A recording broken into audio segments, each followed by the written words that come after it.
Napanatili nito ang kanyang lakas at ngayon nga po may maximum sustained winds na 65 kilometers per hour near the center o malapit sa gitna ng bagyo.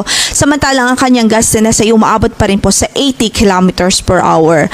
At sa ngayon, base sa ating latest data, huling nakita ang kanyang sentro sa layong 430 kilometers silangan ng Maasin City, Southern Leyte.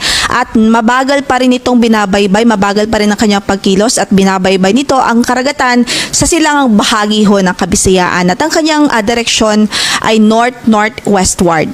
Based na rin po sa latest na track na ipinalabas po natin ngayong 5 a.m. bulletin. So makikita nga po natin na sa susunod na 2 hanggang sa 3 araw ay pahilagang kanluran ng kanyang track o pagkilos. So papalapit po ito sa landmass. We're still expecting na ito po ay lalapit sa landmass at ang possible closest approach po nito sa Eastern Visayas is by Saturday o bukas po yan, and then possible closest approach naman niya sa eastern part ng Bicol ay sa Sunday naman. So sinasabi po natin close approach dahil ang ibig sabihin po niyan, posible na manatili sa karagatan ng kanyang sentro pero yung diametro niya ay mahahagip yung malaking bahagi ng Eastern Visayas at Bicol. Kasi kung makikita nga po natin, dito po sa mapa, ito po yung kanyang track at ito rin po yung diametro ng bagyo. So if we will project it alongside the track, ibig sabihin sa mga susunod na araw po ay mahahagip at apektado ang ilang bahagi ng Caraga Region, ang Eastern Visayas at ang malaking bahagi ng Bicol Region sa mga susunod na araw. So importante po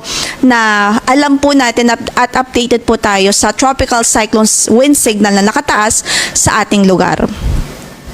So, it's also important to note na posible pa rin ho yung landfall scenario, lalong-lalo na po kung pumihit pakanluran o westward shift yung itong track po ng bagyo. So, mas maganda po maging updated or mag-monitor sa magiging updates ng Pag-asa.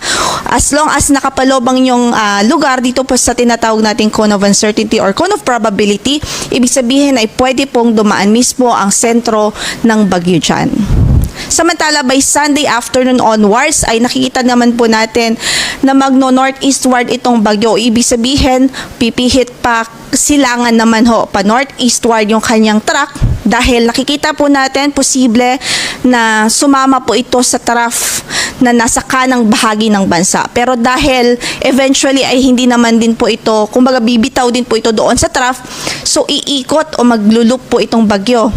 So far sa ngayon, yan po yung nakikita nating projection. Pero dahil malayo pa po ito, it's still beyond the 5-day forecast period.